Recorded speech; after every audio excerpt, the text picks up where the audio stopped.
Woking, the technology centre, and McLaren becomes the first of the big guns to roll out its 2012 car, with assistance from Jenson and Lewis Hamilton. Formula One season. And there we are, ladies and gentlemen, in all her glory, the MP4-27. Among other things, the MP4-27 sports a shorter wheelbase and more tightly packed rear end in a bid to make up for some of that lost downforce now that exhaust-blown diffusers are banned. Are there any Red Bull beating parts hiding underneath that bodywork? There are a lot of differences. I mean, Formula One cars don't really change in appearance that much anyway through the years. It's very difficult to see the differences, but in the way that the car will work and the mechanical aspect of the car and the aerodynamics of the car, it's very, very different to what we've had before, and very different to what we had in 2011. I'm not going to give too much away, but it's going a very interesting direction, and hopefully one that is going to make that difference that we need to really fight for a championship. It's going to be different to drive. I think the way you use the tyres as well, the tyres are going to be slightly different this year. But overall, the cockpit should be the same. We always try to keep it the same because we've already found our comfort zone. So we always try to make each car with that same comfort that fits both me and Jenson in it. Despite his brilliant victories in China, Germany and Abu Dhabi, 2011 was generally a year to forget for Lewis Hamilton. So a change of mindset, perhaps. I'm feeling quite positive coming into the year. I think the car's going to be great. I think the team's ready.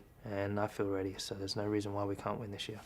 That's just as well, because the boss certainly knows what he's got in mind. It's no surprise to anyone that we're here to win both World Championships this year.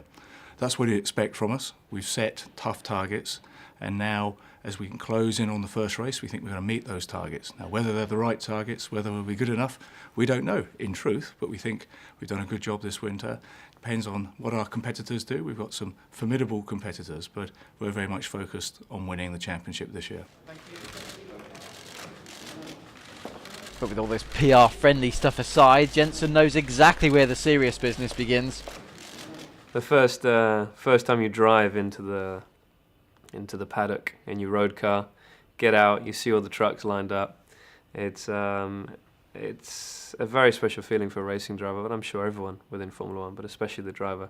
You hear the engine starting up, the buzz, you smell the fuel, you smell the tyres, the brakes, and the first time you jump into that new car and you go out into the pit lane and you're experiencing something that's going to stay with you for a whole year. So it's a very important time for a driver, and it's also amazing the swing in emotions where you can go from being massively high and positive before you get into that car. You drive out the pit lane and you immediately feel that there's something wrong, and it's like, oh no, here we go. But more often than not, over the last couple of years, it's been the other way around, and I've got into the car positive.